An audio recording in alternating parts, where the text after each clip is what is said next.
Okay, I'm really excited to show you all some calculations. I waved my hands around quite a bit last time. Okay, hopefully we'll land the airplane, as my friend used to say today.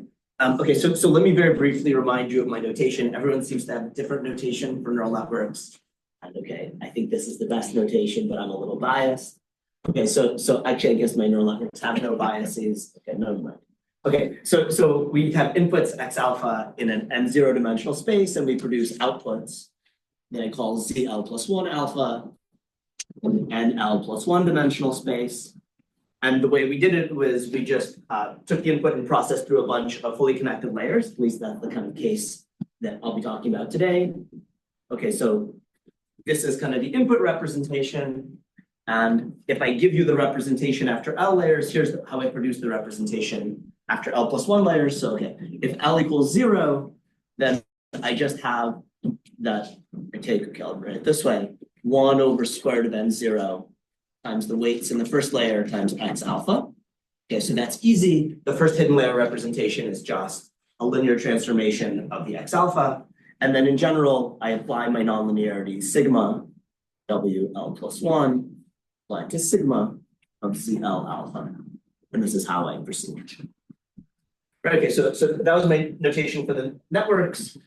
Maybe I should also say my weight matrices WL just by construction were NL by NL minus 1. So these NLs are the widths of the layers, and capital L was the number of hidden layers. That was my notation.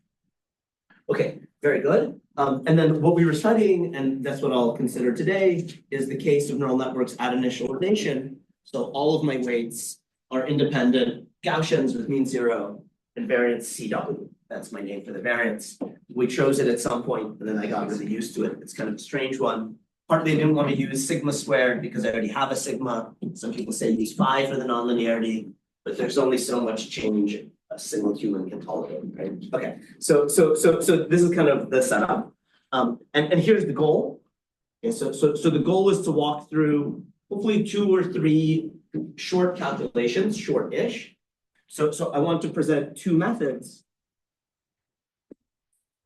to compute 1 over n corrections. So to compute 1 over n corrections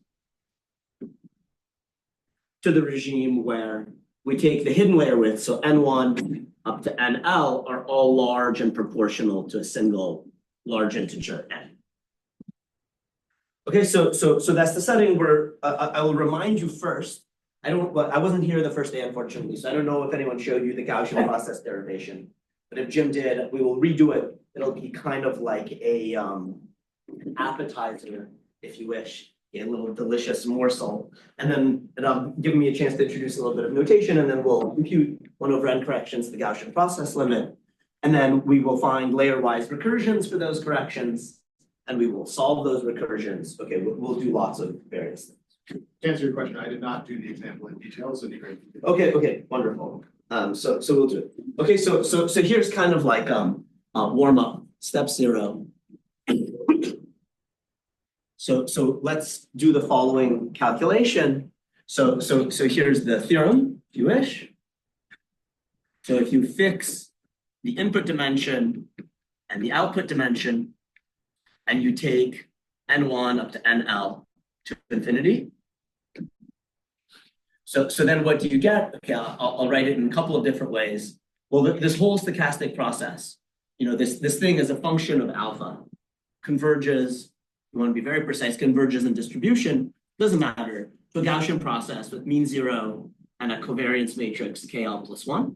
Okay, so in other words, you just get a free field if you want to use that language. And what I mean more precisely is, okay, you look at the entire function that maps the inputs to the outputs, and I claim that as you make the widths of the hidden layers bigger, you get closer and closer and closer to a free field. So you always have that the expectation of the different components is 0. That's just because my weights are centered, so that's not an asymptotic statement. And that's why you get that the free field has 0 1-point function, but the 2-point function looks like this if you take the limit as n1 up to nl go to infinity. I'll write covariance for a connected 2-point function because that's I write it usually. Okay, so if you look at the ith component of the output at input alpha, and you look at the jth component of the output at input theta, what you get is you get delta ij. So first of all, the different components are independent of each other times this function, this 2-point function, KL plus 1 alpha beta. So I put the Greek indices down here. You might write it as KL plus 1 evaluated in x alpha comma x beta. It's just kind of my shortening of notation. So this is statement number 1. And statement number 2 is that you have a recursion with respect to the layers for the 2-point function itself. Okay, so KL plus 1, let me write it down and I'll tell you what I mean, is sigma of z alpha, z beta, Gaussian expectation with respect to the previous one. Okay, so this notation, when I write angle brackets, at least for me, and I put some covariance function or 2-point function down here, it just means treat the variables z alpha and z beta as mean zero covariance given Gaussians. Okay, that's just my notation for Gaussian integral. Okay, and the initial condition for this recursion is that K1 alpha beta is CW over N0 x alpha dot x beta.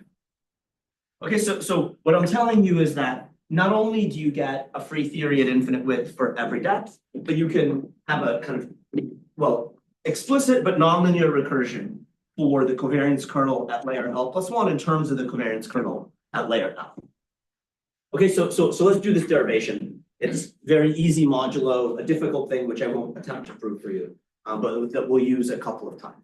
Okay, is this okay? Is it clear what I'm trying to do? I just always worry that the notation is not like transparent. Oh, there. Oh, okay. It's good to me. I lost you. I didn't know where you were. Okay, so yeah. Plus 1. Yeah. What's the signal set out? So sorry, you mean like in here? What does this mean? There is a level. Yes. So sorry. What I mean is, let me use a different color. All this means is this means here. This thing means Gaussian integral, and z alpha z beta is Gaussian mean zero, and the covariance is given by this KL matrix where you do KL alpha alpha, KL alpha beta. So it's like you say. It's like you sample one neuron from the previous layer's Gaussian process, and then you compute this kind of Gaussian expectation with the sigmas in there. That's why it's a nonlinear function of the covariance kernel, and you get the covariance kernel of the next. That okay? Okay. So let's do the proof. So the proof is very simple in this case. But it'll give me a chance to remind you of the key kind of structural thing. Okay. So the proof goes like this. So recall, we kind of talked about this last time, but this is the key thing, that the way to write down ZL plus 1 I alpha, right? When you think of this as all the different neurons or all the different components at layer L plus 1, this is exactly a free theory. So this is exactly Gaussian with mean zero, but with a random covariance. Okay, so where I just recall for you, and I'll remind you of why this is the case. This had an explicit formula. Sum over the previous hidden layer of sigma of CLJ alpha, sigma of CLJ beta. Okay, so all I'm saying is this. I'm just saying, if you look at the way you get the preactivations in layer L plus 1 from the preactivations in layer L, well, there's two parts to it. There's the thing that all the Z's share, and that's the previous layer activations, or maybe sigma of the previous layer activations. And then every particular component, every neuron gets its own independent W. So it all looks like all the preactivations in layer L plus 1 are exactly Gaussian, except they share the same fluctuating 2-point function. Okay, so it's like a free theory with a random covariance kernel, a random 2-point function. And I call that 2-point function sigma. Okay, so great. And then what I remind you of, and this is going to come up again and again and again, this is, at least for me, one of the key points, that this looks like something that I wrote before, like a collective observable. Okay, this has the form of an average over all the neurons in a given layer of the same function applied to the preactivations of the neurons. Okay, some finite, in this case, collection of preactivations. Okay, so the 2-point function that you get is fluctuating at finite n, because, well, all of these terms are random. But it looks like an average over all those neurons. So you can hope that at large N it's going to self-average. That's what's going to happen. Okay, so the general kind of key fact that I'll keep relying on over and over and over and over again is the following. So the key fact, which I'll use as a black box. This is the thing we were talking about with Jim. I'm happy to explain something about the proof later, but I think it's quite believable, especially if you're a physicist. Okay, so if you look at the connected correlation functions, so the kth cumulant, the kth connected correlation functions of these things, so they scale in the way you sort of would expect, as if the terms were independent. So in general, as soon as your layer index is strictly bigger than 1, the neurons are correlated. So you can't obviously just apply independence and the kind of usual cumulant calculations, but nonetheless, this is true. You get n to the minus k plus 1. Okay, so this says, for example, that the mean when k equals 1, the first connected correlation function is just the 1-point function. The mean remains order 1. That's not totally crazy. But for example, the variance scales like 1 over n, and the higher moments scale like 1 over n to various powers. Okay, so these things self-average. Okay, well, okay, as soon as you know this, now what you see is that this kind of point of view that the neurons are all independent Gaussians with a fluctuating 2-point function, at large n, the 2-point functions settle down, they self-average. And so all the different neurons you have at any layer you want are just mean zero Gaussians with a fixed covariance function. So that's why you get a free field. And that's like literally this statement here. And you see that they're all independent of each other because in this kind of formulas, all the different I's are different Gaussians. They're all independent Gaussians with the same random covariance. And the only thing that's left to derive is the recursion with respect to the layers. Okay, so let's do that. Okay, so what you get is you get the following formula for KL alpha beta. It's nothing more. Okay. This is by definition the limit as n1 up to nl go to infinity of this, this object of, let's say, the expectation, that doesn't matter because it self-averages. This is sigma alpha beta. Okay, so what I'm saying is you have the actual fluctuating 2-point function, but it settles down, and in particular, its mean converges to the infinite with 2-point function. Yeah, please. Can you say something because it's a matrix? Then we know that you keep the small n fixed, but can you say something about the rate of convergence and the dependence on small n? This matrix sigma alpha beta. So okay, you're totally right. Right now, I'm imagining the probabilist with Sam studying the finite dimensional distributions, but you can imagine you just put a finite number of data points and you study the distribution on this thing. And so her sort of thing, this is like a number of inputs by number of inputs you consider matrix. How does it converge? And the short answer is you can say generic things. Like this is a situation where I can tell you the rate of convergence for every entry of the matrix. And you can say, if you knew such a thing, how quickly does do various things converge? And I do think that gives the kind of sharp rate. Like when you let little n grow, you won't have convergence. You're going to have an interesting kind of profile for this matrix. But like on the level of just the stochastic process, it doesn't matter. Like the entire process converges. So it's like the full distribution of this entire field as a function of x converges in distribution to the Gaussian. It's just when you calculate complicated statistics that depend on a growing number of data points, like the Bayesian posteriors, that you're going to get different answers for sure. Yes, indeed. Okay, yeah, I'm sorry. Too many times. Actually, I'm not that sorry. I think that's canonical. Maybe it's the argument for the scaling. And the minus. So I'm saying if the terms in the sum were independent, this is the scaling you expect. This is a kind of standard calculation that the kth connected correlation functions of an average of n of like n independent things is like 1 over n to the 1 minus k. And what I'm saying is it's not an obvious thing that for deep networks, this is still the scaling that you get. So I'm just black boxing this as like, this is like the key thing I'm going to use over and over. Like you do have to check that, and it is true. But Just also became one property. say again? Yeah, that's right. That's right. For independent ones, it's a very standard calculation. But as you just to press on that, because you made the point, sorry, I do remember now, you made this point to me before that yes, the first layer neurons are independent, but as you go down, they're not because of the mixing that happens. And that mixing violates one of the assumptions of the central limit theorem, but if you're gonna use CLT, is there some effective independence that emerges in some limit? Like how does this work? So the short answer is there are no necessary and sufficient conditions for the CLT, which allow these summands to be not quite independent. And it so happens that at any fixed depth, the neurons are not too dependent. Turns out their like correlations are 1/n.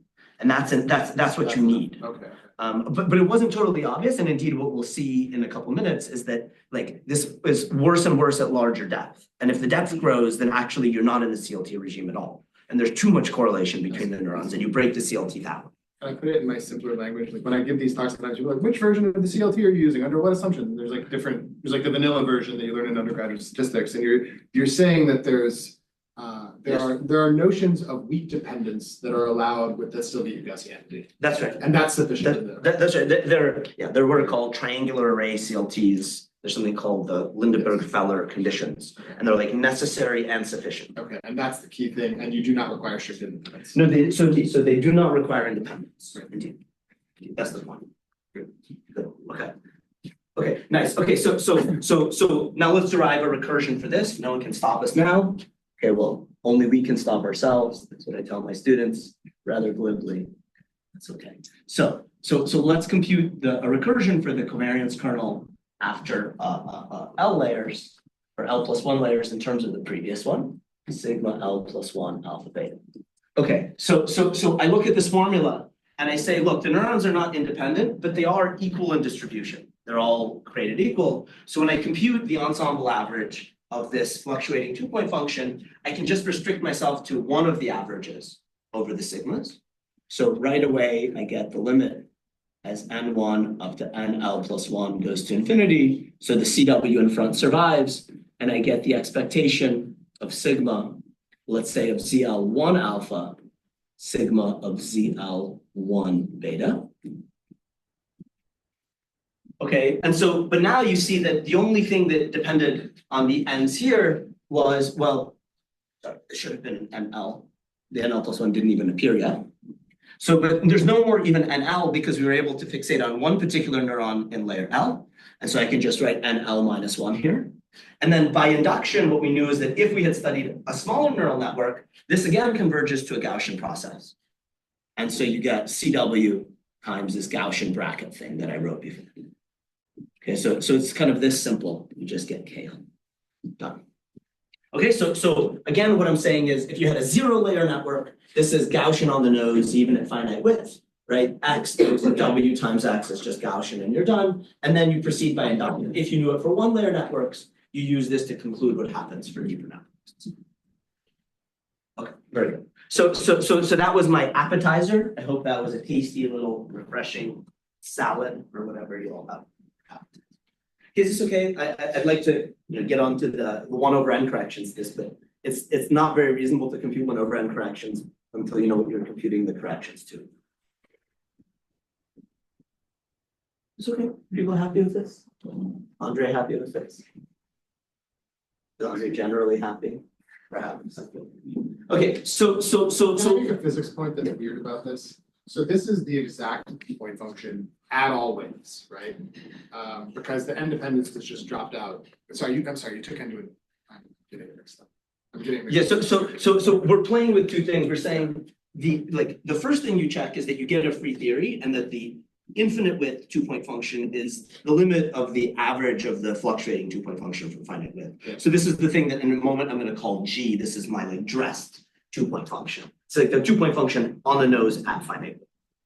And like what I'm saying is this kind of result guarantees that the fluctuations go to 0 and it converges to some limit. And that's what I'm calling K, and then you just kind of use the definition. Okay, good. Yeah, I have a different case in mind. Oh, okay. That's good. Sorry for the interruption. No, good. Okay, so let's calculate something interesting. So let me see what I wanted to say. All right, that makes me very happy. We did this. As you can tell, I'm generally happy, period. Okay, so here's going to be the big picture, and I'm going to show you the simplest example of it. What my claim is that this recursion, this layer-wise recursion for the 2-point function, is the start of a hierarchy of recursions that can be perturbatively solvable. The way I'm going to think about it is, I'm going to write down this recursion. I'm going to say, well, this is a recursion I can solve at infinite width. And I'm going to write down recursions in just a moment for you for the 4-point connected correlation function, which is going to come in at order 1 over n. And then once I write down that recursion, then you're going to find, oh, okay, that recursion depends only on the 4-point function and at the 2-point function at infinite width, and you can again solve it. So it's like you solve the 2-point function recursion, then you get the 4-point function recursion, and it only depends on itself. And the 2-point function recursion, you can do this at every order. So you can kind of get this like perturbatively solvable system for all the connected correlation functions. Okay, so I'm only going to show you kind of the tip of the hierarchy, but nonetheless, okay, that's sort of where it fits in. Okay, so let me now transition. So now my goal with this next calculation is to keep it as simple as humanly possible. It'll be a little more complicated than this. So I'm going to focus on the simplest object that there is. So let me write like this when I write KL for alpha. Okay, so what do I mean by this? This is going to be the simplest kind of non-Gaussian thing. I'm going to normalize like this. It's the connected 4-point function of L of some particular neuron, let's say neuron I in layer L, okay, at input X alpha. So everything I say generalizes to any number of inputs, any number of neurons. You can do all the connected correlation functions, but let me show you this thing. Okay, so just in case my notation is not clear, there's a simple formula for this connected 4-point function, which I'll write down here. So it's 1/3, and this is the average of the 4th power of this object minus 3 times the average of the square squared. Alpha squared. Okay, so from this point of view, some people sometimes call this the excess kurtosis if you're very statisticsy in your language, but this is like a measure of non-Gaussianity. Right, for the Gaussian, this is literally 0. And I'm about to tell you that this connected 4-point function comes in at order 1 over n. That's consistent with what I'm telling you, it vanishes at infinite width. So you can think of this, okay, this is a measure of non-Gaussianity, but it has another nice interpretation, which is kind of like special to the particular thing we're studying. It also measures the interneuron correlations. Okay, so I claim it's exactly equal to this object. Let me call it J alpha, that's what I should have written. Okay, so one of the features of the infinite width Gaussian process is that all the neurons were created equal, and in fact, they're independent. There's no talk between the different neurons. And at finite width, that's not true. All the neurons are non-Gaussian and they're correlated. And this is in some ways going to Jim's question. Like one measure of their correlation is to ask, well, how much is the square of one neuron correlated to the square of another neuron? And that turns out in this case to be exactly also equal to this kind of rescaled 4-point function of a single. Okay, so this is kind of 2 motivations for studying this particular object. And like I said, you can study any object you like, but this is the simplest one to start. Boris, I'm Yes. using the basic intuition why at infinite each neuron is also distributed and Oh, so it's just right here. So this is a statement that's true at any width. Every neuron, so at any width you want, every neuron is Gaussian, but they all share the same random covariance. So first of all, they're not Gaussian because the Gaussian with the random covariance is not Gaussian. And second of all, they're all dependent because they all share the same random. So that's what correlates all the neurons. And what I'm saying is at infinite width, that random covariance actually becomes deterministic.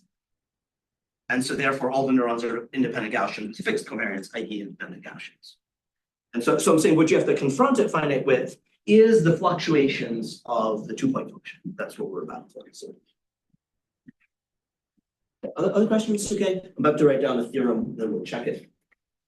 Yes, the way I think about sorry, is like they are conditioned Gaussian. And so then, but because the covariance matrix is random, when you integrate it out, you're correlating by integrating covariance. Precisely.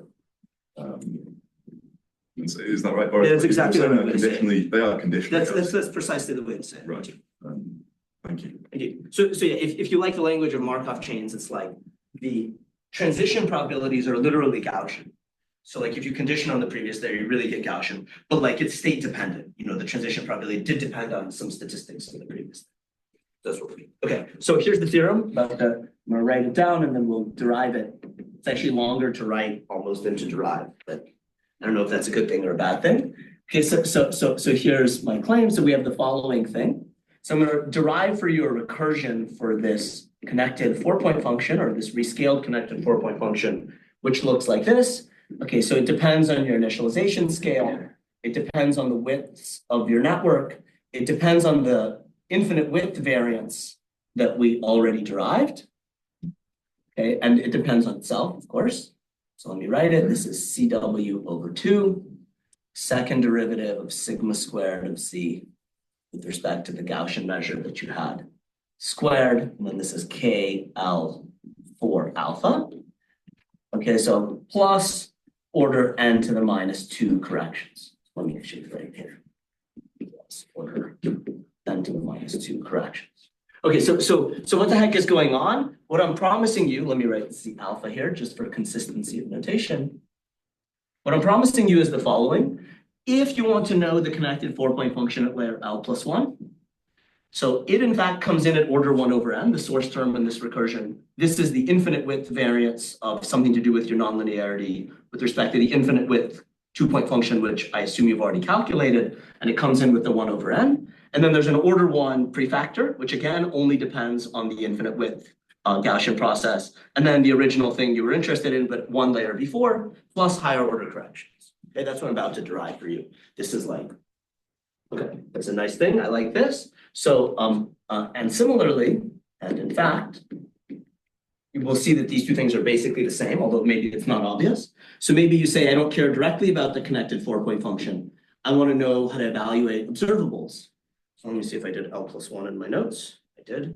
Okay, so suppose someone gave you a function that depended on the first m neurons in layer L plus 1 of the values that you observe. I'd like to write out a 1 over n expansion for such expected values. Okay, that's like a different thing you can do. And so here's my claim.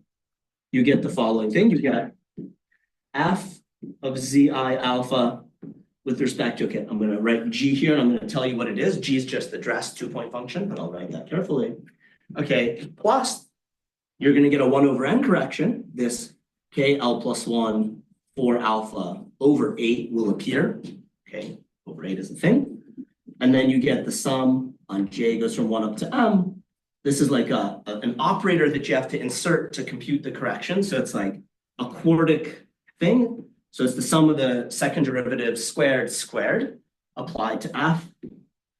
And then with respect to the infinite width 2-point function, okay, plus higher order corrections, n to the minus 2. What do you mean when you say bare versus rest? Sorry, so right, my notation is like this. Whenever you have brackets, that means Gaussian integral with this 2-point function, it means 0. And this this var E or Blackboard E or whatever is ensemble average, the full expectation.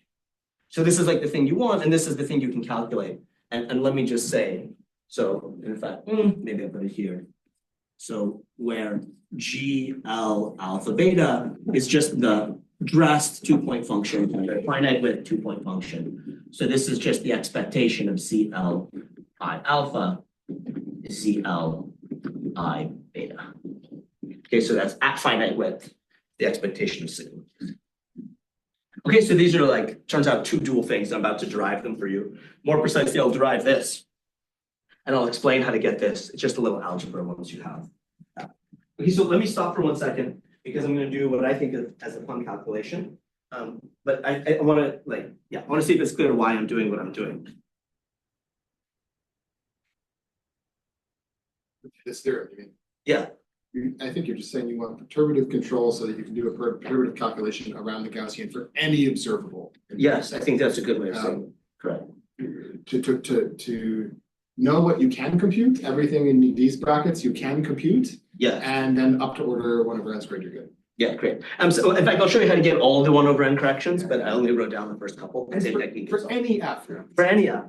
Okay, as long as the f is not growing faster at infinity than a Gaussian is decaying. Yeah. Like this thing needs to be finite, otherwise I don't know. Okay, that's the mathematician in me talking for any f. Bounded, measurable, some set of words. Yes, tempered distribution. Okay, so let's go. Let's do it. Here's the proof. It's not that bad. not that bad modulo this kind of fact, which I'm gonna rely on.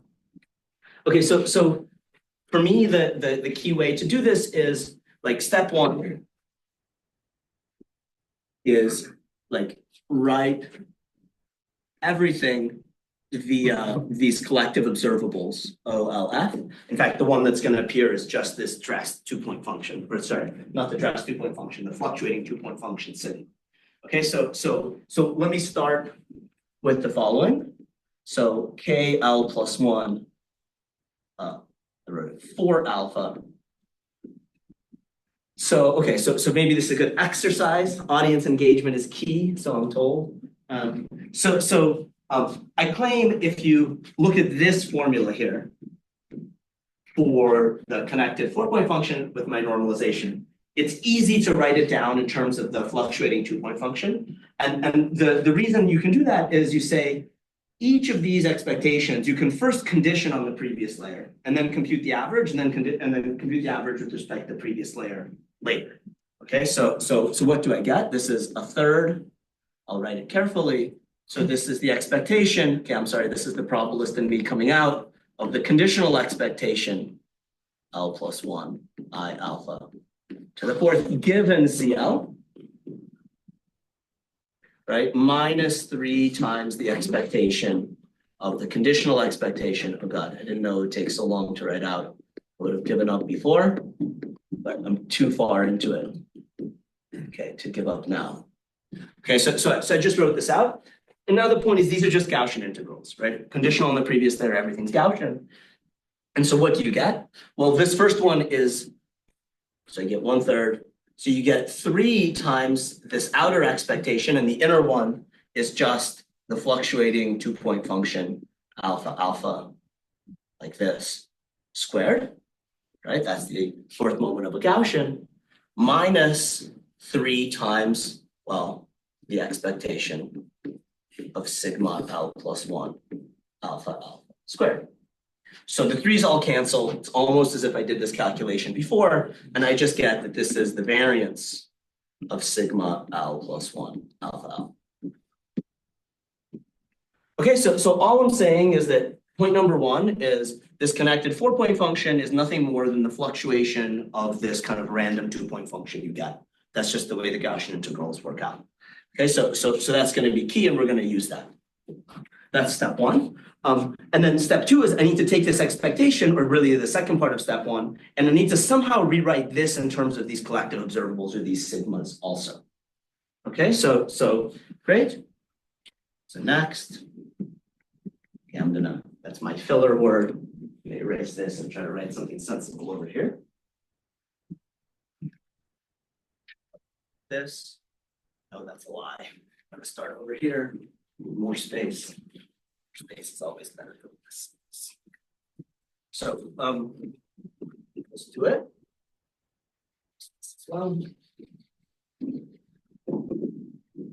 Okay, so how do we calculate the expectation of this function f at like, okay, CL plus 1 I alpha, I goes from 1 up to m. That's the thing we wanted. So it's like at finite width, you want to know the expectation of some observable. Well, okay. So we're going to start with first year probability, right? This is just f of ZL I alpha against the probability distribution of these things. L plus 1 alpha at C I alpha, okay, D Z I alpha.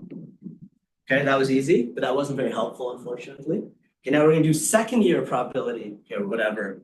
So the key is to somehow get the generating function or the partition function for these C's into the game. So I'm going to take the Fourier transform. Okay, so this is f hat at Xi. Okay, maybe I write explicitly Xi1 to Xm. So I have some dual variables Xi1 up to Xm, right? So the integral of this function times this probability measure is the same thing as the integral of the characteristic function of this function times the characteristic function of this probability measure. So this is the expectation.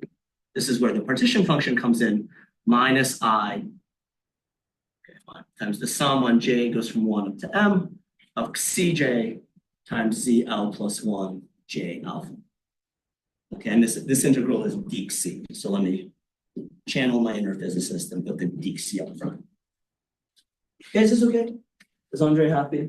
Andre's my target audience, apparently they mind. Okay, so you might say, well, what have you actually gained? Okay, well, here's what you gained, right? Okay, I erased this thing over here, but the only thing we really know about doing Gaussian integrals, or the simplest thing about Gaussian integrals, is computing their characteristic function, right? It's just e to a quadratic. And what we know is that the field is conditionally Gaussian on the previous layer. So what we're going to do is, in this expectation, we're going to condition on the previous layer and compute this partition function first. Okay, so this is the integral dxc, f hat of xc1 up to xm. I'm just going to write of xc if you don't terribly mind. And I get x. I should keep the expectation over the previous layers in front. X, and I just get minus. So conditional on the previous layer, these are independent. So I get minus the sum of the xc squareds over 2 times the variance. I just get sigma L plus 1 alpha. Bam. Okay, so now my step number 1 is complete. Everything I wanted to calculate, whether it's this connected 4-point function here, or whether it's this kind of expectation of an observable, is written only in terms of statistics of these kind of like order parameters that I have.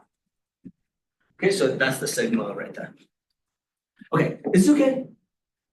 Like I'm like, I know it's a bit more technical today, but I hope it's useful to see someone go through the calculation once.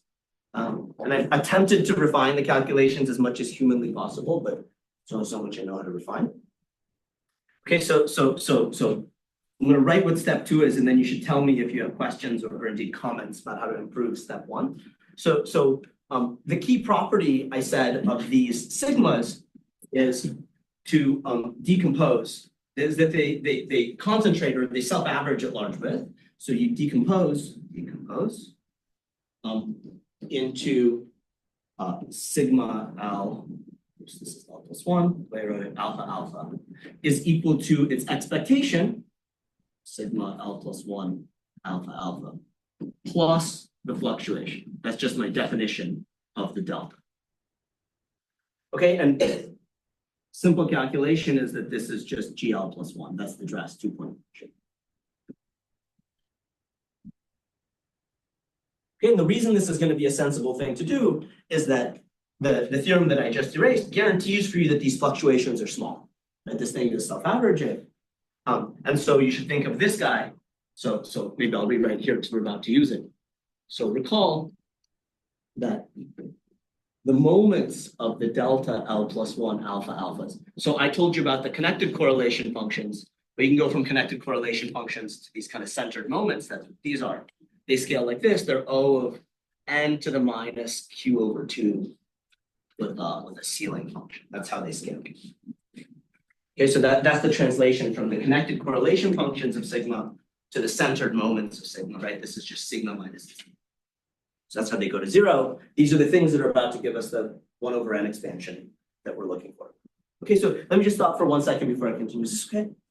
Yeah, please. No, just check, right? So you're kind of defining delta. Like, Yeah, that's the definition, correct. Delta is just sigma minus its mean. and the point is that we're trying to say something like this fluctuating covariance matrix, and you can characterize the size of its fluctuations. So correct. So I'm telling you what like for me, okay, since I'm like more of a mathematician, like for me, the way that logic works is you first get the order of magnitude for the fluctuations.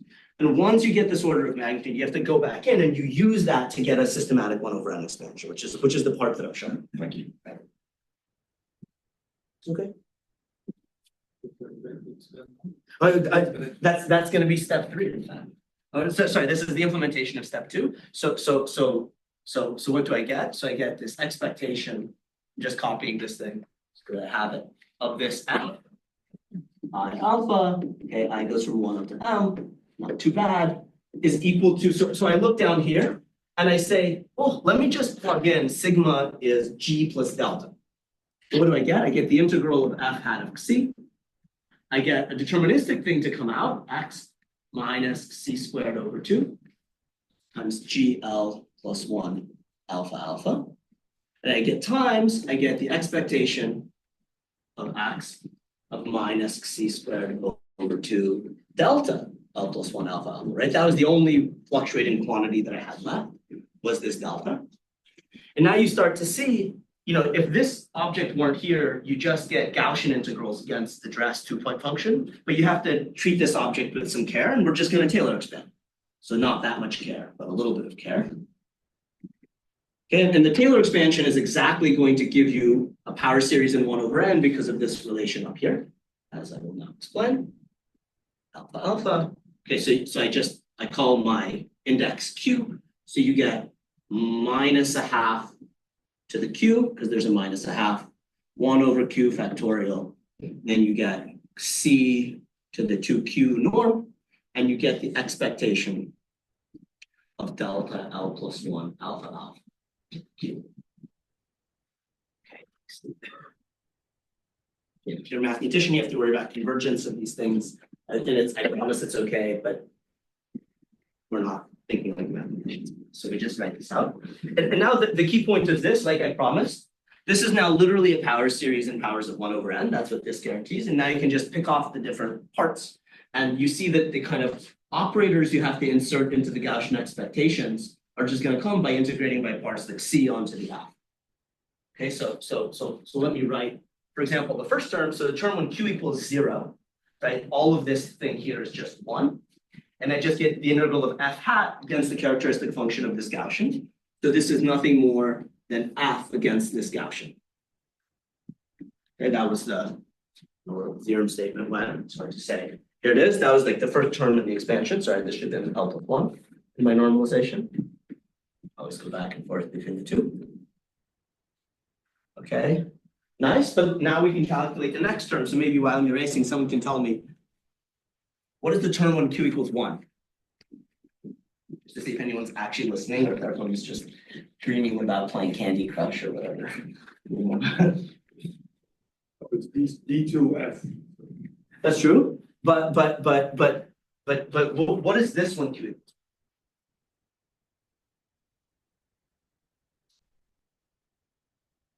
So it's even easier than that. Remember, delta was nothing more than sigma minus its mean. So what's the expectation of delta? It's 0. Okay, so that term goes away. Okay, I gave you the easy one to do. So q equals 1 doesn't appear. So the next term is q equals 2. And that's the only one that survives at order 1 over n. Okay, so when q equals 2, I get a 1/4 and I get a 1/2. So that's where the 1/8 comes from. You get a 1/8, and then you get the expectation of sigma squared, which, well, look at that. That was exactly the variance of, delta squared. That's the variance of sigma. So that's just the 2-point function. Comes out, or 4-point function, excuse me, comes out quite nicely. Gotta love that. And then what do you get? You get the Gaussian integral against this thing, right? So you get the integral of f hat c, and then you get c to the 4th x of minus, c squared over 2 gl plus 1 alpha alpha. Very nice.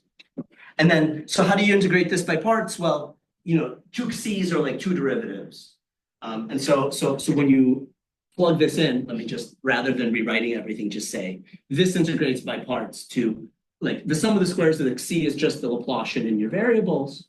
So that's this object. And then I have the square of the Laplacian because I square that times f.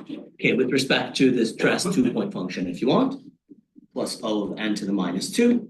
And then the only thing left to do to conclude the proof is that the dress 2-point function looks like the infinite width 2-point function plus order 1 over n corrections. Okay, so I haven't fully specified that out for you, but that's why I have to keep it in this first term technically. It still contributes to order 1 over n, but this one has a prefactor of 1 over n. I already know that this thing scales like 1 over n, so I can drop the further 1 over n corrections. Okay, so that's how the derivation of this kind of perturbative recursion, or not perturbative recursion, but perturbative expansion works. And now the point is, since we got this for any function f we want, to get the other thing, you just now plug in f is equal to sigma, okay, my normalization, fortunately, it's sigma L plus 2. So remember, where's my formula for sigma? Oh God, do I have a sigma anywhere? Maybe I don't. Okay, sigma L plus 2, maybe this is the right place to look. Doesn't matter. Sigma L plus 2 was an object at layer L plus 1. I write it out because it's too confusing to think about it this way. I just remind you, there was a thing about averaging at layer L plus one. Sigma of CL plus one, J alpha squared. Okay, so this is an admissible function that I can plug in. When I calculate the expectation of F, only a finite number of neurons survive because they're all symmetric. So I just have to do CW times the expectation of this thing, and then you plug into this recursion and you collect terms. Okay, that's how you get the final recursion for that force. Okay, so let me stop for 1 second and just say that's what I had. That was method number 1 I wanted to present for computing 1 over n corrections. I can't remember if I said this at the beginning. I'm actually going to present 2 methods, and this is kind of the most, okay, I don't know, direct method, let's say, that is perturbative. And the problem with the perturbative method is, as I'll say in just a moment, the kind of this term. I'll comment about that, and I'll tell you a different, maybe non-perturbative way to do this calculation. Yeah. When you're exchanging the limit with the integral, you are saying that there is a finite radius of convergence in that power series. So in fact, what happens is, so once you know that this g function is strictly positive, this gives you exponential decay in C. And so this converges everywhere. So like, usually there's problems expanding the cumulative expansion, but not in this case when you're actually very close to something that's already kind of extremely integral. So the point is, like, you can actually make, well, I did make this exactly precise, this kind of exchange of this Taylor expansion for pulling out the sum from the integral and the integral. I think that's what you're asking.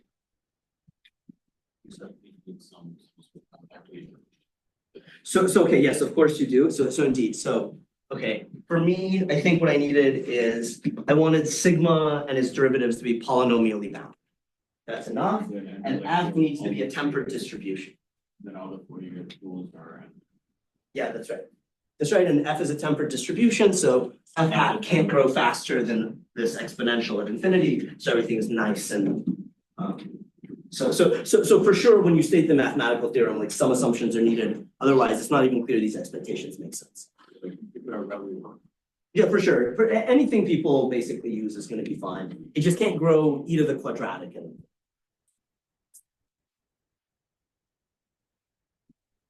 okay, so this is method number 1. Like, it just uses the structure of what neural networks are. They're a Markov chain with a very simple transition kernel where everything is Gaussian. And the difficult part is just that, like, the sigmas are there. So you have to kind of collect everything 1 layer at a time. And let me say, like, this is basically the version of the calculation, or this is my interpretation of what we did in this book with Dan Roberts and Sho Yaida. And then, like, following what we did, I wrote a mathy paper where I cleaned everything up and I proved all these things. And then there was this really great paper by a group from UCSB, excuse me. Like, there are a bunch of high energy people that kind of took these, like, expansions and they made everything purely diagrammatic. Like, they explained, okay, in ways that didn't fully digest. Like, there are all kinds of blobs and you expand in some types of blobs. Okay, but it's quite a beautiful paper. So I'm not writing a lot of references on the board, but if you want to know about these calculations, you should tell me and I'll send you all the references I know. And like, yeah, like the point is I showed you the 4-point function for a reason. In the paper, I get the 6-point function and the 8-point function, but they're all exponentially more complicated to get than the previous one. And their derivation gives you a more direct kind of diagrammatic way of doing it. So yeah, this is kind of like the start of the story. Can I ask you quickly about that paper? I don't think as much of the conditional probability way that you're advertising here. That was essentially their point, that they had, by having everything conditional Gaussian, they had a new diagrammatic expansion. They had some ghosts and some gauge friction condition or something like that. Yeah, that was completely impenetrable to me, frankly. Okay. Like, there were some ghosts which were ghost-like in the sense that they never appeared in anything. They weren't like, they were, there was something about, you see, I was careful to say I'll only do a finite number of neurons. Yeah. Well, because like if the number of neurons was extensive, then there's like some corrections and they had some way of fixing those corrections, but they never appeared for anything.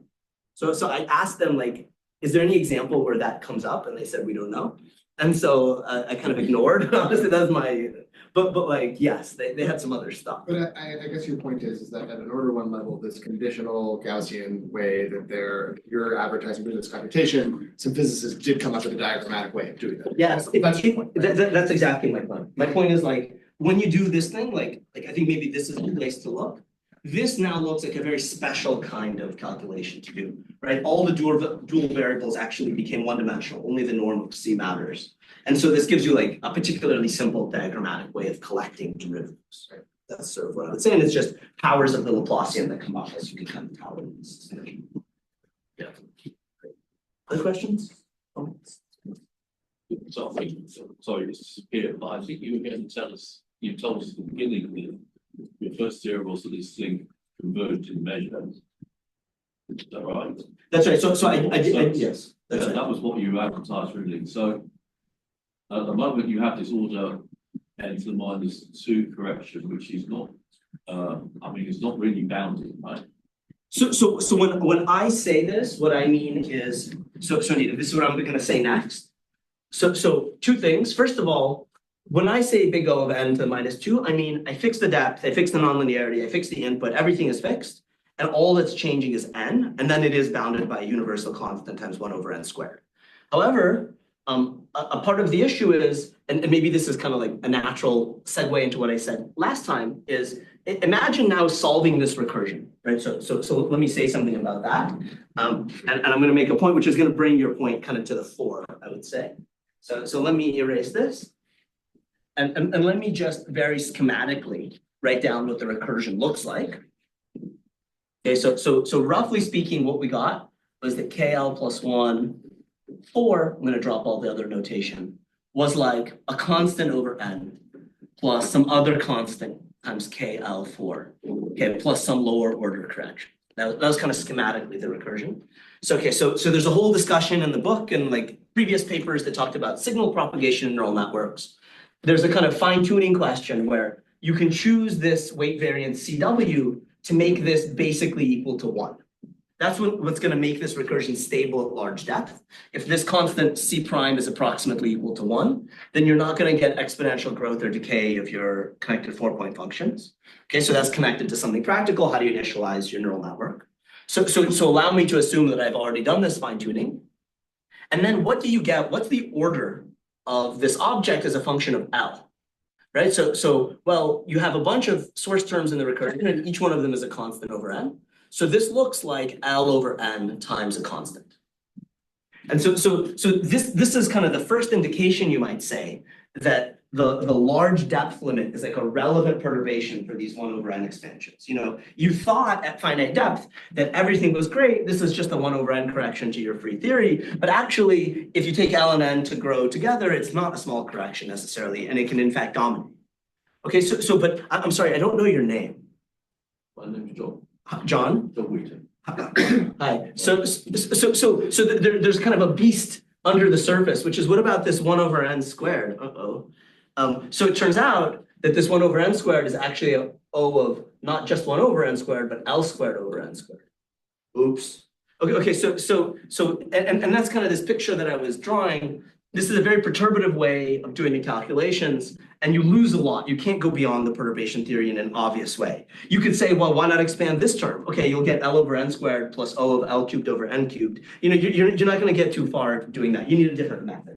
So yeah, your comment is totally right. And that's sort of like how, yeah, that's how I think. Okay, so let me again stop and see if there are more comments or questions about this. Maybe we still have time. So I want to show you one other kind of point of view on I'm this. sure I understand your point. So there was this deep information propagation paper that talked about things being this chaos versus ordered regime. This is like a fourth cumulant version of that when you're talking about the C prime being order 1. So that's right. They didn't think about it this way, but it turns out that this object has a simple interpretation. So this is nothing more than the derivative of the kernel you had after L plus 1 layers with respect to the kernel you had after L layers squared. Square the thing. So it's like a sensitivity. And so this is a purely infinite width object.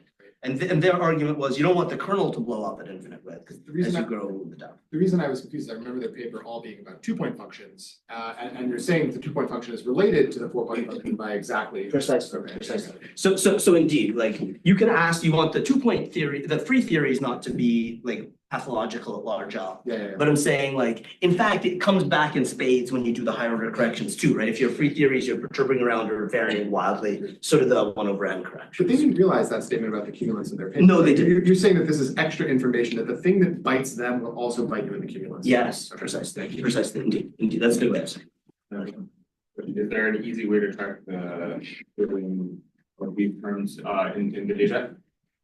In the number of difference? So the short answer is yes, and the long answer is no. Well, so the issue is the following. In this kind of term, I could, let me do it in a different color so that I don't totally mess myself up. So I could also ask, what happens when I ask about some statistic that allows me to have a large number of inputs? So if n is fixed, this calculation works just fine. There's just one more index and more pain to write, which is why I don't include it on the board. But you're going to get sums over the alphas that appear. And so the sums over the alphas, when the number of data points grows proportionally to the width, will compete with the 1/n correction. But yeah, like if it doesn't grow. Oh, so then it's totally fine. Be upper bounded by some diagram count, right? That's right, that's right, that's right. Like, do we know this diagram count as a part of it?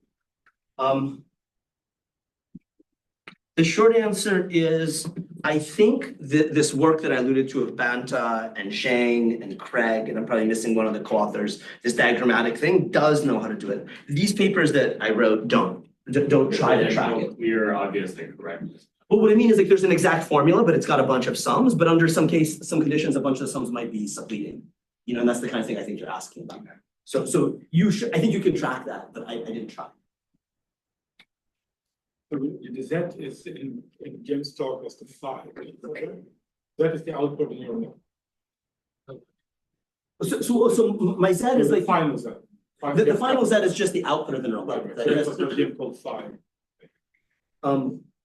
I can't remember yeah, your phi was the field, right? That was the output. Wi-Fi's the field is the output, but you can define field theories at every layer, which is what you're doing, and you're tracking how it recruits. So my question basically, so you've shown complement, so you have a non-vanishing force cumulative, which shows around 5 and 4 branches in that language builds by considering finite n correction. Yes, that's right. I'm saying if you do the 1/n squared correction now, you get the 6-point function has order 1/n squared, but it grows like L squared over n squared.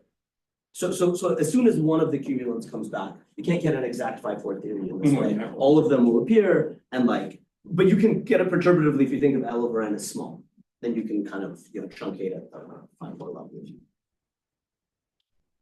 Maybe to your point, Zohar has a technique that he used and we followed up called the Edgeworth expansion, which lets you ask the question, given the cumulants, can you invert at some leading order and figure out what the action is?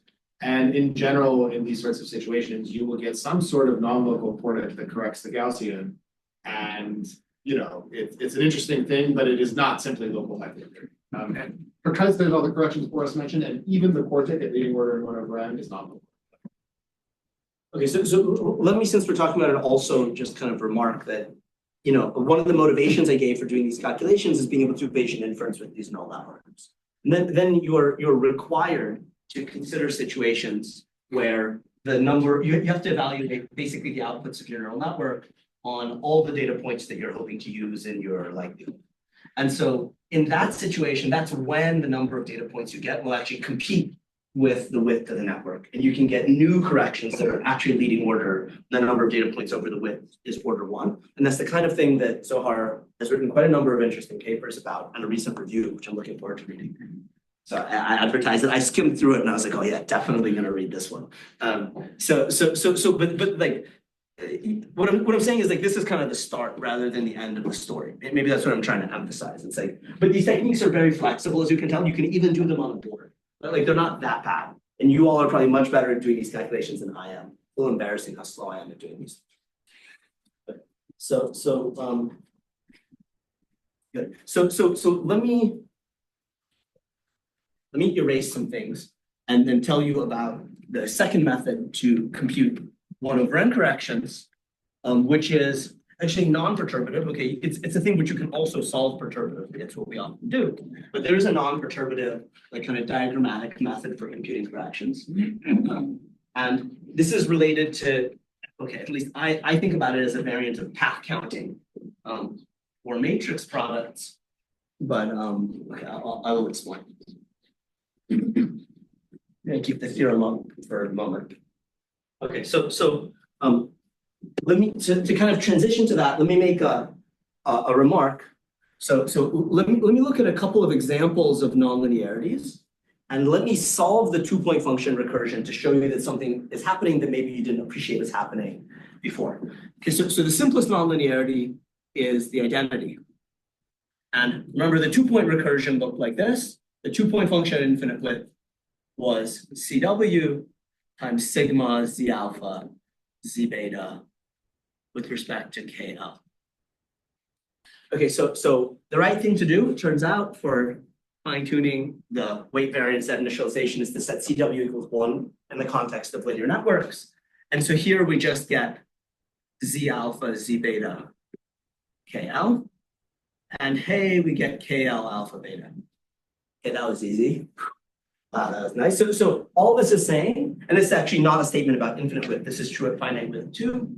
Deep linear networks, when you just have a product of matrices, exactly preserve the 2-point function from one layer to the next. It's like just a classic statement about dotting with Gaussian vectors. Okay, so from my point of view, the way you can think about it is you can say, hey, I'm pretty happy because now I can take the depth, okay, maybe I'll say the full depth of the network to infinity, and at least I get a reasonable 2-point function.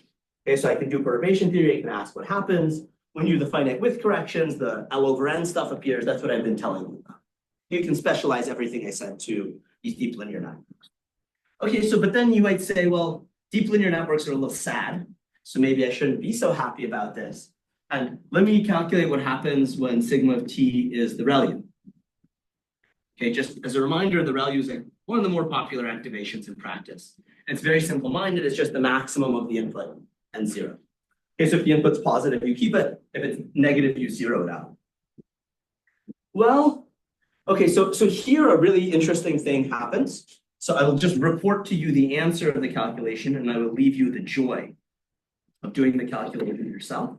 So let me take two inputs, x alpha and x beta. So maybe in particular, I can say this is 1 over n0, x alpha, x beta. That's my initial correlator. And you just normalize it in the kind of reasonable way. You make everything exactly homogeneous. You divide by the square root of the product of the values. So if you want, this is like the input x alpha goes through the network and at every layer gives me a vector. The input x beta goes through the network and gives me a vector at every layer. And I'm just measuring the cosine of the angle between the two vectors. That's literally what's going on.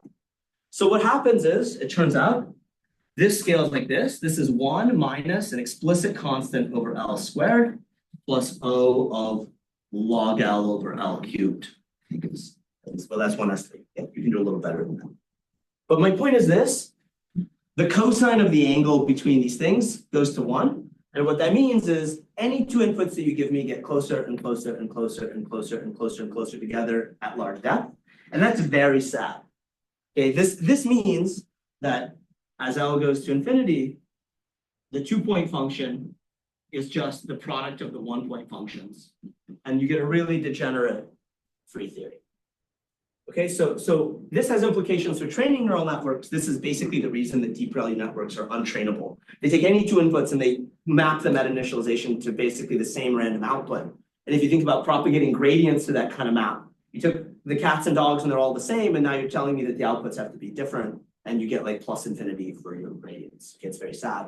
So but from like a field theory point of view or a Gaussian process point of view, this is like the statement of what's going through. And my claim is that this basically happens for any nonlinearity you give me. As long as it's not the identity, if you take the same fixed nonlinearity at every layer, there's too much correlations that you're going to get. And they're all going to do something very degenerate.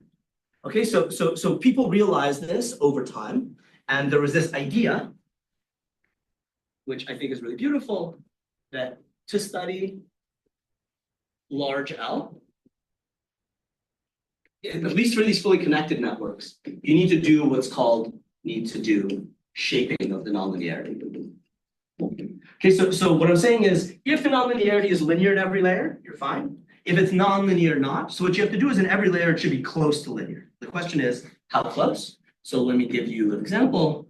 So one way of doing it is you say it's linear, and if you want to make an odd nonlinearity, it turns out that the right way to do it is to shape like this. Okay, so you add a little bit of a cubic correction. You can add any odd function you want there. So psi is just a constant. Let me write it proper psi. This controls the strength of the nonlinearity. And the right coupling to the depth is like a 1 over L. Okay, so this is like 1 over L away from being linear in every layer, but when you sum it up over all the layers, it's order 1 away from the deep linear case. So this is kind of the critical scaling that you have. Or if you want, if you're a kind of ReLU person, you can do it like this. It turns out that it's square root of L times the ReLU. And that's, so it's like, you only do a little bit of, yeah. Yeah, so usually you get a map between different L's. Yeah. And then there's an ordered phase and a disordered Yeah. phase. Like go to zero in some cases one, and you expect maybe a phase transition. Yes. So how does that square with kind of the fact that this always happens? So what I really should be saying for an expert is, if you tune to criticality, so if you make all the sensitivities, if you're right on the border between the ordered and disordered phase, which is kind of like all there is if you want to do training, then guaranteed you're going to have this problem. Like basically what the tuning to criticality does is it allows the 2-point function on the diagonal to remain non-degenerate. And it allows for a little bit more. But then you can't control the behavior off the diagonal well enough. And it'll polynomially converge to 1. That's kind of all we can do. So that's the exact same. Okay, so all I'm saying is like these nonlinearities look kind of funny, but this is kind of what there is. That's how you're supposed to do the coupling. Yeah, but wait a minute. So you tune the criticality, you use these size of hyperparameter here. Yes. What if you try some learned activation? Do you converge towards this? Has someone tried that? So the short answer is yes, people have tried this, and I don't know how systematically they've tried it. That's the problem. So this shaping idea came simultaneously in a couple of different papers. So DeepMind kind of invented this, they called it kernel shaping, where they were studying these kernels and they were asking, how should you choose the activation as a function of L to get a non-degenerate limit? And then if you want to do the finite width corrections, there's this beautiful series of papers by a guy who's now my postdoc, Mufan Li, where he sort of worked out that this is the critical scaling for the nonlinearity. You get L over N corrections, like the kind of using SVs to the initialization. And so in some sense, theoretically, under some notion of optimal, it's optimal. Well, I don't want to use words like optimal. That's like a little scary. But let me just say this: if you want the covariance to not go to 1 between any 2 different inputs at infinite depth, you must do this. Or like more precisely, like you put a power here, like this is alpha and this is alpha. And here alpha has to be less than or equal to 1, and here it has to be less than or equal to 1/2. And if it's strictly less than 1 or 1/2, you just get back the deep linear answer. So this is kind of the critical, So and then like, but then at finite size, like what's optimal? Maybe you want to be in some like kind of slightly unstable regime. It's hard to know. Yeah. Okay. So when you you know that case, in that case, you know the sign. Well, so look, K is by definition a covariance, so it's always positive, semi-definite. Okay, and like under some genericity assumptions, positive definite. So that's not the issue. I'm saying even for the linear activation, K is clearly a positive definite kernel. It's just the dot product. So yeah, there's no problems with that. It's just like it's in every layer, it's not deviating too much from what the linear network would have done. That's kind of. This is probably not the one that's solved by the skip methods. Yeah, so great indeed. So many things. So people knew about these kind of problems in a different language maybe for a long time in neural network land, and they invented lots of reasonable, practical things to get around numerical stability issues like this. One of them being skip connections, indeed. So it's maybe not totally obvious, or maybe it kind of is, depending on how you think about it. But if you have appropriately scaled skip connections, then indeed, like if the skip connection strength is 0, you always get the input kernel, because then you just have the identity map. And so by modulating that strength, you can make sure that you don't converge to 1, even at infinite depth. So the infinite depth limit of resonance is very different and also very interesting in these like MLPs. Say again? Oh yeah, so a skip connection says, let's modify the neural network architecture like this. So I had before 1 over square root of NL. Let's say WL plus 1 of the previous one. That was my previous definition. But now you can say, well, let's just do it like this. Okay, so rather than modeling the next layer as a nonlinear function of the previous layer, you model the difference between them as a nonlinear function of the state that you have. So like that, so the presence of this thing is usually what people mean by a skin connection. Yes. Perhaps not to belabor the physics points too much, but I think it's worth emphasizing. You're saying something profound, that the choice of architecture lets you sort of systematically shape the field theory at each layer so that you can get desired properties. And that's, Indeed. there's real choices to make wisely there, and that's the point of this sigma. That's true. And that dovetails nicely with the kind of discussion that you had. What kind of choices can you make? This is an example of a choice. But let me also say that identifying what numerical issues can come up is very subtle.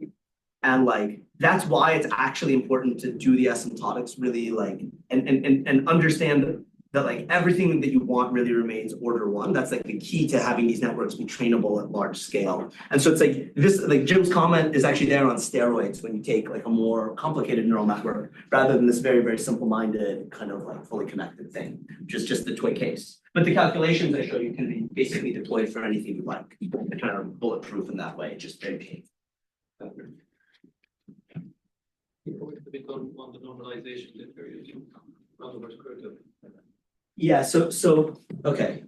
So there's two things to say.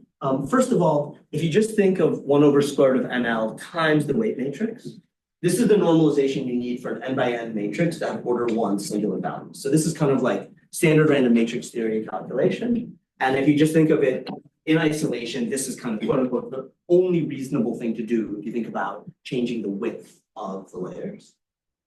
So put in more neural network sort of speak, people like there's a whole industry of people who try to say, here are some principles for how to initialize and parameterize your network and choose the learning rate so that you get good training. And one of the basic principles is you want every component of every vector internal to your neural network, all these Z's, except for the output one. That's the difference actually between the NTK and mean field sort of prescriptions. But all the internal ones, you want to be order 1 at initialization.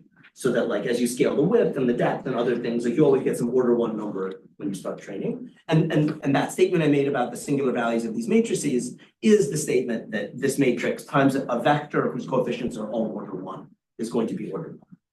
So this is, and that's how I view the Gaussian process limit calculation we did before. Like you might say, I'm guessing that this is a good thing to do. You do the calculation, you say, even at infinite width, everything's order 1. You get an order 1 Gaussian process, at least if the depth is fixed. You have these numerical issues otherwise. You have to shape the application. Yeah, so if you start fiddling with the depth, so things will be order 1, but the correlations will not be like order 1. They'll be sort of rather degenerate. And so you have to then shape the activation if what you want to do is go deeper in these MLPs. If you want to correlate, like if you want a non-degenerate 2-point function, it's both in the sense that it's order 1, this is still order 1, but then not everything is perfectly correlated. You don't want the correlations. So it's like, yeah, I'm saying like a priori, it wasn't obvious to people that these are the considerations, and that's what I take away from calculations.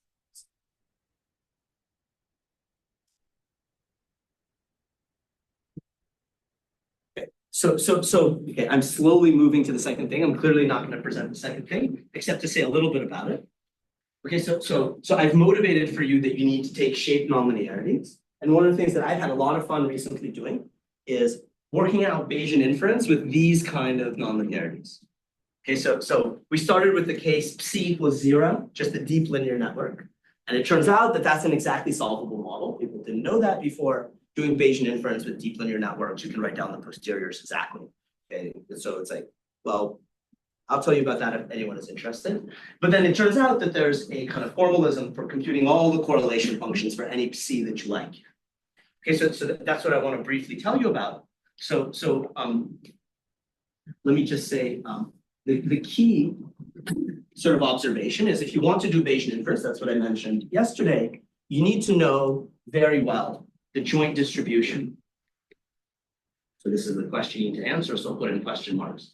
The joint distribution of the outputs of your neural network on a bunch of different inputs.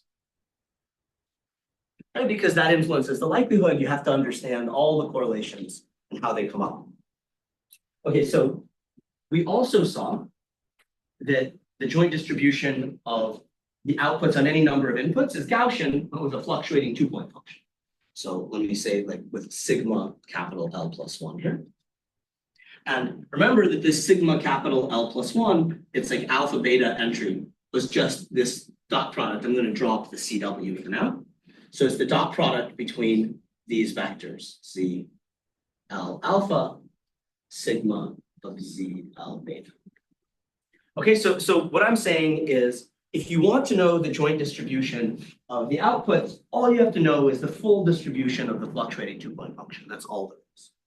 Okay, so what we developed together with my collaborator, this is this guy, Alexander Zlokapa, that I mentioned last time. He's a kind of quantum computing person at MIT, but he's getting interested in ML things.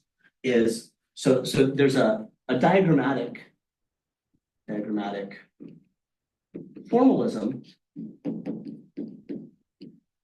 to compute all the joint moments of all of these things. Okay, so let me write down briefly the formulas, or like draw a picture or two. And if you're interested, just come ask me later. Okay, so I'm going to get the exact thing. Okay, so the kind of object that you want to calculate is the following. So you take a bunch of alphas and betas. Those are inputs to the network. And I want to know what are all the possible moments. So I take the product on P goes from 1 up to Q. And I want to compute, so I'll write it explicitly, but it's just the entries of this thing. 1 over NL, sigma of ZL alpha P, dotted with sigma of ZL beta P. Okay, so if you like kind of like, combinatorial or like probabilistic models in StatMech, this is like a good example, I think, in that flavor. So this is an average which is painful to compute because this is an expectation over the weights of the model, and like this is a hard integral. But it turns out you can rewrite this as an average over an ensemble of random graphs, where in every graph, what you do is you compute the amplitude of that graph. That graph will have a propagator, as I'll explain right now, and you calculate it. Okay, so let me just write it down, and then I can discuss. Okay, so this is also equal to, so this is kind of the theorem, if you wish. So this is equal to, and there's just a bit of notation, so I apologize, but it's an expectation over ensemble of random graphs. So these are graphs that, so this is a graph at the input. That's what the 0 means. It's layer 0. All the graphs, as I'll explain in a moment, have the same vertices, but they have random edges. And what you do is there's a certain constant on the front, which I'll specify. And then really the action is you take the product over the edges of the graph and you compute the weight of the edge. Okay, so let me explain what all these things are. So first of all, the vertices are nothing more than the inputs that you're interested in. So they're just the X alpha P's and the X beta P's that appear. P goes from 1 up to 2. Okay, so it's like you tell me you have all these inputs you're interested in computing the statistics of the output for, and I'm going to write it for you just in terms of the statistics of the inputs. That's why it's a useful formalism. So now the weight of an edge, if I connect X alpha to X beta, right? So every edge therefore connects some alphas and betas, is nothing more than you can think of kind of like the input propagator, just the kernel you get at the input. So it'll be products of powers of X's dotted with each other. So that's kind of a concrete thing. This is for a linear network, for example? What? This is for a linear network? No, so this is for any one of these things with a psi. So this is for these cubic deformed networks. So the way I'm going to tell you how to make the edges will depend on psi right now. Psi only controls the constant in front. Well, it actually controls the distribution of the edges. Okay, so I'm about to write that down. Yeah, I just didn't decorate it with psi, so it was not clear. Like that. It's this thing. Okay, so the key is how you produce the edges. See, I can also write down, but it's less exciting in a sense.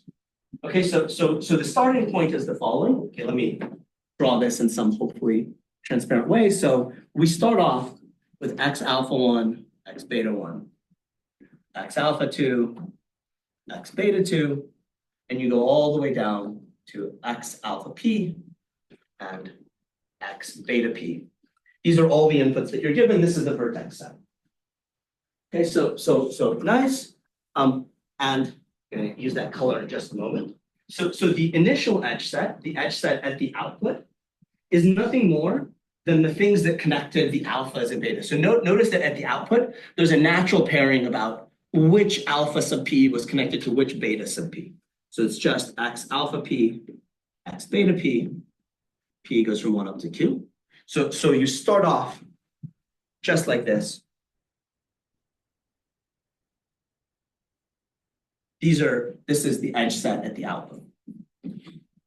Okay, so you can now tell that just by definition, this object up here, if I were to put, so I'm going to decorate this now in L, this is true for every L. I was making a point before. If you put little l equals capital L, you put c equals 1. This is nothing more than the product over this graph, where on every edge, you just associate the dot product in that layer between the sigmas that you have. And that's literally the kind of initial condition that you get. But now I have to tell you how to produce the new ones. So given EL plus 1, so I start by giving you EL, you get EL as follows. I'm sorry to maintain the suspense in this way. Put this marker like that. Okay, so you do two things to the graph. Okay, so first, for every vertex vertex in V, you add a self loop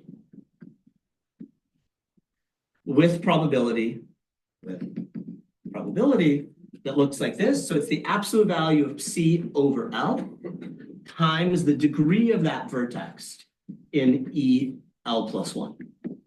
Okay, so I've done this construction up to somewhere, and I add self loops with this particular probability. And the thing I'm going to point out is that this is kind of a self-reinforcing process, because once I've added a self loop, I've increased the degree of the vertex. So for example, if I added a self loop over here, now the degree of this vertex is 3. And so the probability of adding another self loop later is going up. So it's the thing that once you get more and more loops, you're going to get more and more loops later. Okay, that's kind of point number 1. And then, sorry, let me erase this nonsense as well. Okay, and then the second thing you can do, so you can add a bunch of self loops. Maybe let me do like this. So maybe you add 1 over here. Maybe in fact you added 2 over here. This might be what happens at some EL plus 1. That's what you kind of observe. Okay, so the second thing you can do is you can mix the vertices by doing shuffles. Okay, so 2 for every pair of edges, pair E1, E2 in EL plus 1. So whatever edges you had for every pair, you rewire them with probability 2 over n L times the number of pairs of edges that you started. Oh, sorry, there's actually no, since I'm writing it this way, I'll just write 2 over n L. That's the right way to say it. Okay, so what I mean by rewire 2 edges is, for example, if I took this blue edge and this red self loop, so here, what I have to do is I have to change the dance partner. So instead of connecting x alpha 1 to x beta 1, I can connect x alpha 1 to x alpha 2. Instead of connecting x alpha 2 to itself, I connect x alpha 2 to x beta 1. So Boris, you're recognizing here some recursive structure in the recontractions, right? Like Yes, that's all it is. That's right. Yeah, so in some sense, deriving this thing is actually really easy once you know what you're looking for. I mean, as Zohar is saying, it's like, you just expand the sigma. It looks linear to first order in L, but then you got some 1 over L corrections, and the 1 over L corrections look quartic because, like you get something cubed times something linear, and that's why you get a self loop. That's how more x's appear. And then 1 over n corrections are, here you have a pairing between the neural indices from the dot product, and they can swap with 1 over n probabilities. Okay, but what I'm saying is like, this is like a model that tells you everything you could hope to know in principle about the distribution of the outputs, and it's not perturbative. You don't have to solve it only powers of 1 over n at a time. So in this paper that I did with Alexander, we were not able to solve it non-perturbatively. Okay, but what we did do is, just for fun, we solved it perturbatively to first order in 1 over n. And we wrote out what happens when you get Bayesian inference. And that's where we were getting this like number of samples times depth over width to control the posterior. Okay, so you can now take a 1/n expansion of this model, which corresponds to filtering by the number of times you rewire. That's kind of what it is. 1/n with an emphasis on the one, or is it 1/n in the sense that you're omitting L/n squared terms? So let me be very precise, only because like it's a bit of a subtle thing and I don't know what the full truth is. Formally speaking, what we do is we take a 1/n expansion first. And then we take the first order term in the 1/n expansion, we just calculate what it is. And that one turns out to be number of samples times depth over width. And we do not know how to control the other terms in the 1/n. Well, in principle, we can get any term we like, but they're just very painful to compute. But more importantly, we don't know how to resum it.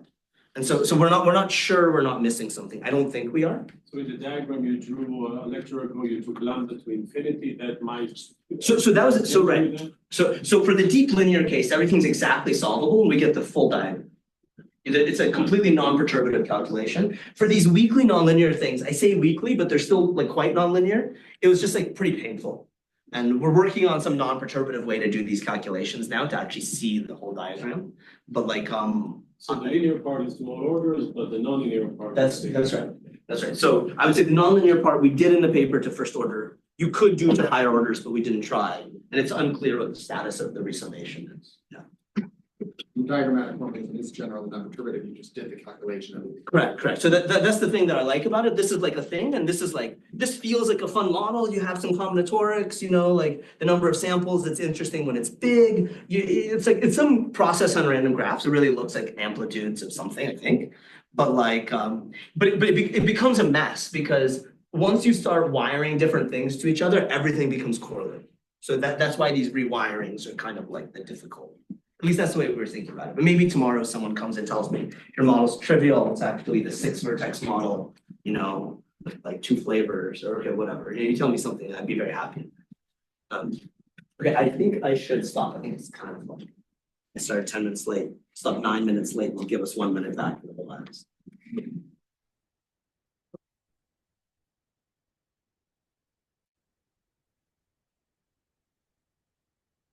Do you have any estimate on how the number of graphs grows at subsequent orders in the side?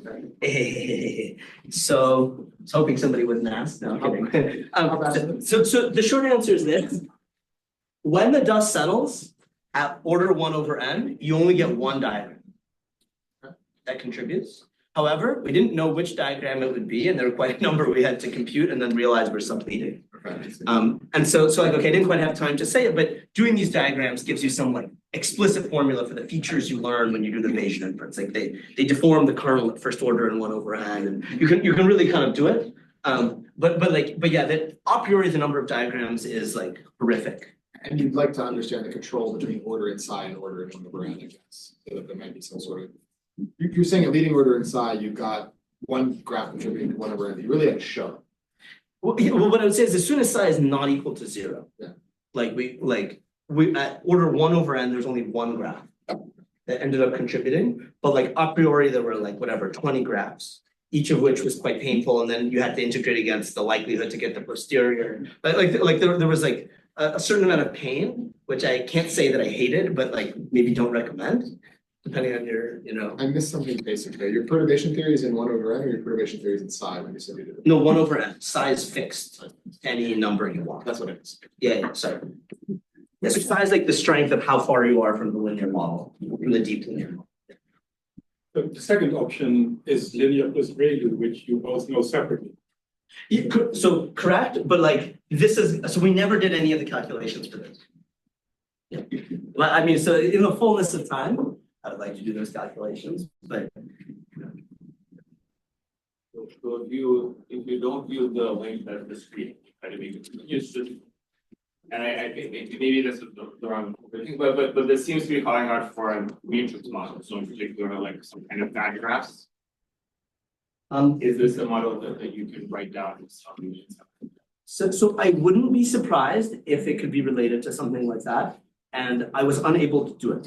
But that's only because I'm probably not the right person for the job. You tried writing out a graph extension and you did. The short answer is I dreamed about doing it. Let me put it this way, I tried to try.